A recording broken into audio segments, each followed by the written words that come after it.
We are going to pray for Abia State in the next few weeks to come. And I begin to see military men in Abia State. What is their problem? I'm not going to explain to you what is going to come as a problem, but I saw military people everywhere in the state. But the Lord is promising His Excellency Otti. He said, I will deliver you. And so military in Abia State,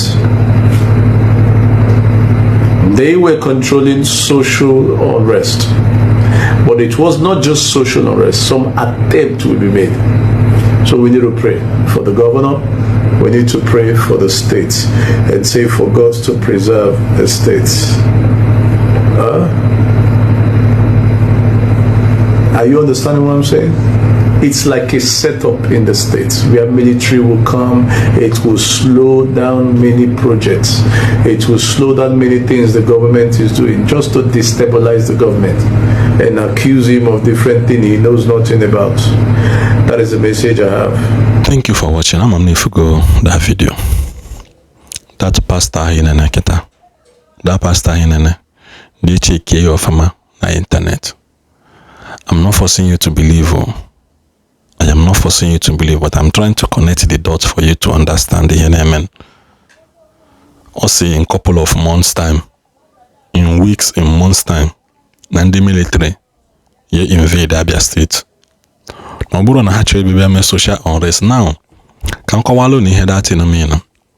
In my own small understanding, social unrest I outbreak of political gidi in Abia State 1.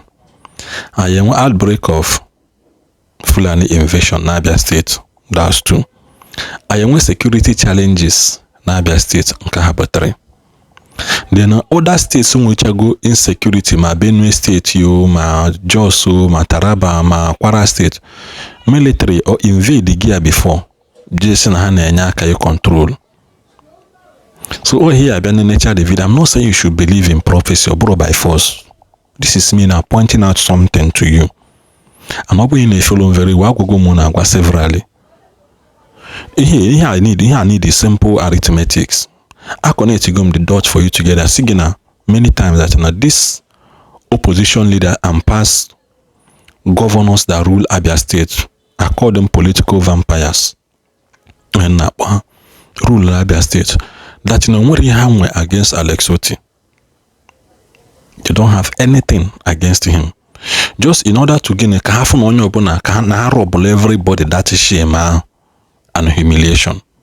Because now automatically he was a level, even in their families, people have hated them in their family, in the mother hate go both in their families and where they come from. People are anyan them mother me pego. However, not na hana mero in 23 years. Hana Chiobodo. Somebody came in and was doing it in 2 years, 3 years. On smoothly onaga. Na go clear debt, na go na hospital, na empower people, na airport.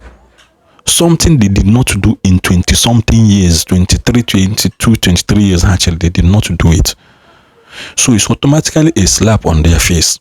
And for them not to suffer that shame alone, so they have to use something also to destroy the integrity of Mokena and because now our people forget too early that now Ojo Zokalo once made a statement which I posted the video that in Ambahano PDP na mani wunde mother according to what he said alleged to that na people now so people it's no longer a new thing for them. They have seen it all. Now, if you check Alex Otti on his side, this is actually one of the first time the mother fear his face in the Nigerian political system. Or we put out of nowhere. When I mention that thing that looks impossible. And because no matter with that ego kahane ke kahasi ke bumbembo, most of them are low on cash. And the most people who just somewhere na sa ne kwako bodo gi na transform kezi hi menwulo kezi nke na menwuro na what that thing so connect each those dots together when I so na sige that this might be and this is their next plan agent security we are so bodo 4 days ago, with Telemuno video, a woman and a family may escape Fulani S-men and the security operative baby rescue him. Nigerian said that they should beef up more security in the land.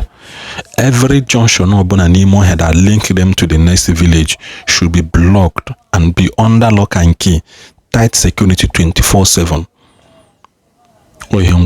And their major routes should be checked. Alex Otti, if somebody in video go like him, you watch your no guard, and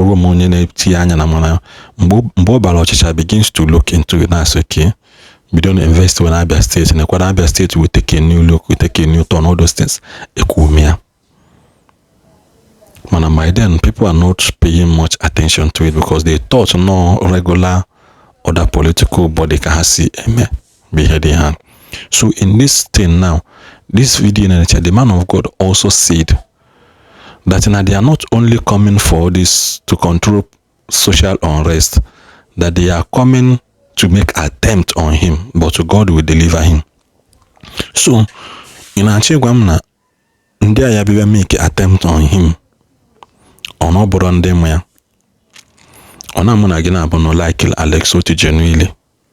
So some of us aboron madinina. Fondi like genuinely. Aye nyengu gi something na sigi jeme attempt. Nando Alex Otti kega. Aye nyengu gi something mana. Ndi yemengu ha bondi. Akwupugolo ga hanoko. Hana achoka hana chiya back. So they are ready to do anything by all means to make sure that na akuchi aloga hanoko ebono before, which is no longer possible. Because do Iba like Alex Otti and also make sure you share my video across to him kahafo, and make sure that this video luhante, because na onye chukwu na azo nwe Alex Otti because you put as in normally kisi apota before. You never can tell onye zero. De la yendo lucholo chukwu zege kelwa. Na watama no umago no chenke gina, if possible change every political your security set, change hanchanine. Olende na no na abane we bata no toto. Olende na no na lo Tuesday chimago rushovel ha. Add how many people. He ne use mad 20 before, add mad 50 or 70. You know, use 70 before, add 100, or 170. So that came where new people. And then when I gonna have for no 2 weeks, 3 weeks, solo gina just assignment name here, change her. Makatoma drop wa pick in the form. So that kahada mana mago your movement. You have my own opinion on can because kide liendo. That is all I have to say. Because try and share this video. Konyo onyo mera malala. Wana no. Kodi kwan.